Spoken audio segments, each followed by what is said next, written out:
Hello viewers, আসসালামু আলাইকুম। সবাই কেমন আছেন? আশা করি অনেক ভালো আছেন। ননদের বাসার ২ দিনের ব্লগ করেছিলাম আর এটা অনেক বেশি লেট আপলোড হয়ে গেল। 31st নাইটের পরে এটা 2nd দিনের ব্লগ ছিল, যেটা অনেক বেশি লেট হয়েছে আপলোড দিতে। সেটার জন্য আমি আমার ভিউয়ার্সদের কাছে সরি বলছি, কারণ আমি অনেক বেশি সিক ছিলাম, যেটা আমার এডিট করার মতো এনার্জি ছিল না। কারণ আপনারা তো 2 মিনিটেই ভিডিও দেখে শেষ করে ফেলেন, বাট এটা মেক করতে বা রেডি করতে কিন্তু যথেষ্ট সময় লাগে। আর প্রত্যেকটা আয়োজনই ও এত সুন্দরভাবে করেছিল, প্রত্যেকটা খাবারই 10 আউট অফ 10 এর মতো অনেক বেশি টেস্টি ছিল।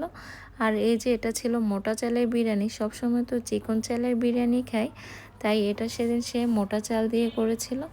আর এত বেশি মজা হয়েছিল, আঁকনিও বলতে পারেন, ওরসের বিরিয়ানির মতো বলতে পারেন, বাট স্ক্রিনে দেখেই বুঝতে পারছেন কত বেশি টেস্টি হয়েছে। Thanks for watching.